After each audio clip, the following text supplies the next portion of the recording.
श्री शनिदेव महाराज की जय। ओम शम शनैश्चराय नमः। शनिदेव की कृपा पाने के लिए आइए हम सभी सुनते हैं साढ़े साथी इत्यादि दुष्प्रभाव से बचने के लिए शनिदेव की ये परम पावनी कथा। शनि की साढ़े साथी अढ़ैया के दौरान अगर ये शनिवार को व्रत रखने के साथ साथ व्रत कथा भी सुन लिया जाए तो विशेष फलदायी होता है। तो आइए चलते हैं, सुनते हैं शनिदेव की परम पावनी कृपा, जिससे विशेष कृपा उनकी हम सब पर बनी रहे। एक बार की बात है कि सभी नवग्रह सूर्य, चंद्रमा, मंगल, बुध, बृहस्पति, शुक्र, शनि, राहु, केतु में विवाद हो गया। और ये विवाद किसमें से बड़ा कौन है, सभी आपस में लड़ने लगे और कोई निर्णय न होने पर देवराज इंद्र के पास निर्णय कराने पहुंचे। देवराज इंद्र तो घबरा गए। उन्होंने अपनी असमर्थता व्यक्त की, परंतु उन्होंने कहा कि इस समय पृथ्वी पर राजा विक्रमादित्य हैं, जो कि अति न्यायप्रिय हैं, वे ही इसका निर्णय कर सकते हैं। सभी ग्रह एक साथ राजा विक्रमादित्य के पास पहुंचे और अपना विवाद बताया, साथ ही निर्णय के लिए कहा। राजा विक्रमादित्य इस समस्या से बड़े चिंतित थे, क्योंकि वे जानते थे किसी को छोटा कैसे बताएं और वही क्रोधित हो जाएगा। इस तरह राजा को एक उपाय सूझा। उन्होंने स्वर्ण, रजत, कांस्य, पीतल, सीसा, रांगा, जस्ता, अभ्रक और लौह ये 9 सिंहासन बनवाए और उन्हें इसी क्रम में रख दिया। फिर सबसे निवेदन किया कि आप सभी अपने अपने सिंहासन पर बैठ जाएं। जो भी अंतिम सिंहासन पर बैठेगा वो सबसे छोटा माना जाएगा। इसके अनुसार लोहे की सिंहासन पर सबसे बाद में होने के कारण शनिदेव सबसे बाद में बैठे, तो वही छोटे कहलाए। शनिदेव को लगा कि राजा ने ऐसा जान करके हमारे साथ व्यवहार किया है, ये तो ठीक नहीं हुआ है। और गुस्से में राजा से बोले, जाकर तू मुझे नहीं जानता। सूर्य एक राशि में 1 महीना, चंद्रमा 2.25 महीना 2 दिन, मंगल 1.5 महीना, बृहस्पति 13 महीने और बुध शुक्र 1-1 महीने विचरण करते हैं। लेकिन मैं 2.5 से 7.5 साल तक रहता हूँ, बड़ों बड़ों का विनाश करता हूँ। श्री राम की 7.5 आई तो उन्हें वनवास हुआ, रावण की आई तो लंका वानरों ने जला दी। अब तुम सावधान रहना। ऐसा कहकर शनिदेव कुपित होकर वहां से चल पड़े। अन्य देवता तो खुश हो गए। कुछ समय बाद राजा की 7.5 आई, तब शनिदेव घोड़ों के सौदागर बने और वहां पर आए। कई बढ़िया घोड़े थे उनके पास। राजा ने यह समाचार सुनकर अपने अश्वपाल को अच्छे घोड़े खरीदने की आज्ञा दी।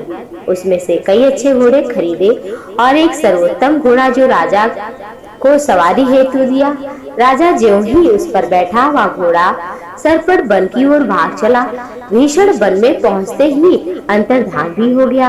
अब राजा तो जंगल में भूखा प्यासा भटक रहा था।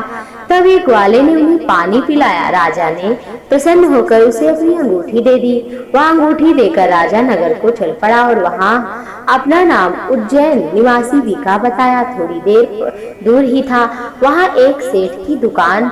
उससे जल इत्यादि पिया और कुछ देर आराम किया। भाग्यवश उस दिन सेठ की बड़ी बिक्री हुई। सेठ उसे खाना भोजन इत्यादि कराने के लिए अपने साथ ले गया। वहां उसने खूंटी पर हार को टंगा हुआ पाया, जिसे खूंटी निगल रही थी। थोड़ी ही देर में क्या देखा कि हार पूरी तरह से गायब हो गया था। तब सेठ के आने पर कि हार गायब है, सेठ ने समझा कि इस बीका ने ही चुरा लिया है। उसने बीका को कोतवाल के पास पकड़वा दिया। फिर उस नगर के राजा ने बीका को चोर समझा और उसके हाथ पैर भी कटवाए, नगर में फेंकवा दिया। वहां से एक तेली निकल रहा था, जिसे बड़ी दया आई। उसने बीका को अपनी गाड़ी में बैठाया।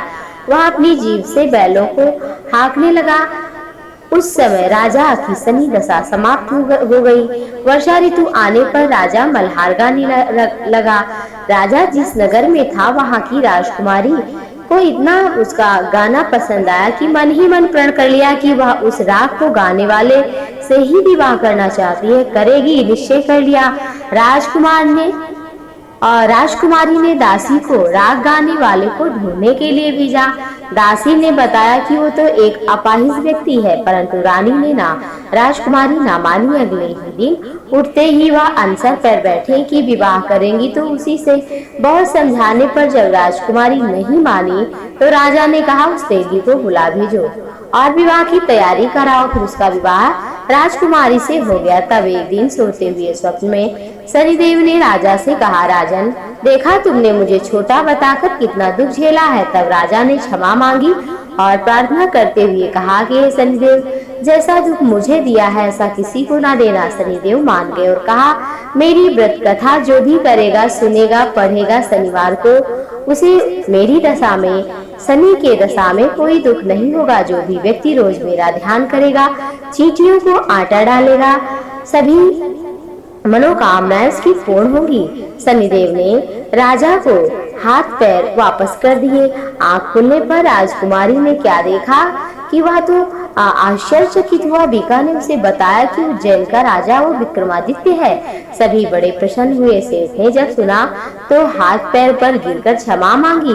राजा ने कहा कि वह तो शनिदेव का क्रोध था, इसमें किसी का क्या दोष। सेठ ने फिर भी निवेदन किया कि मुझे शांति तभी मिलेगी जब आप मेरे घर पर चलकर भोजन करें। सेठ ने अपने घर पर नाना प्रकार के व्यंजन बनवाए और राजा को सत्कार के साथ भोजन करा ही रहे थे कि सबने देखा कि खूंटी हार निगल रही थी। वही उसे निगलते हुए देखे तो बड़े प्रसन्न हुए और अनेक मोहरे देकर राजा का धन्यवाद दिया। सेठ ने राजा से अपनी कन्या कंवरी से विवाह करने का निवेदन किया। राजा ने सहर्ष स्वीकार किया। कुछ समय बाद राजा अपनी रानियों के साथ मनभावनी और श्री कंवरी को उपहार सहित लेकर उज्जैन की नगरी को चल पड़े। वहां राजा के राज्यवासियों ने सीमा पर खूब आदर सत्कार किया। सारे नगर में दीपमाला बनाई गई। राजा ने घोषणा की कि मैंने शनिदेव को सबसे छोटा बताया था, जबकि वो तो सर्वोपरि है। तब से सारे राज्य में शनिदेव की पूजा कथा नियमित होने लगी। सारी प्रजा सुखी और आनंद के साथ अपना समय बिताने लगी। जो कोई भी शनिदेव की इस कथा को सुनता है, पढ़ता है, उसके सारे दुख दूर हो जाते हैं। इस कथा से सबकी मनोकामनाएं पूर्ण हो जाती हैं। शनि दोष 7.5 ढैया नष्ट हो जाती है। शनिदेव की कृपा सदैव बनी रहती है। बोलो शनिदेव महाराज की जय।